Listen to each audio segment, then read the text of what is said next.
আমি আনবো না এবার, সময় পাচ্ছি না, আজকে নিয়ে আসবো।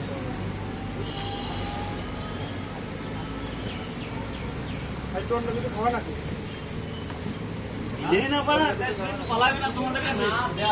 ভাইপোর তো জোর করে খাওয়া যাবে না। মিষ্টি খাওয়া গেলে কত 65 টাকা দিলে?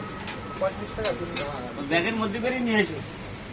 আচ্ছা, এখন খালি একটা দেওয়া যায় না, তোমরা মিষ্টিও খাবার আনে, ওর সঙ্গে তো কিছু দিতে হবে। কতদিন করবে? 65 আর বলবো তুমি কত, তুমি জানো এটা কত বলবো? 15 টাকা হচ্ছে 120 টাকা। হ্যাঁ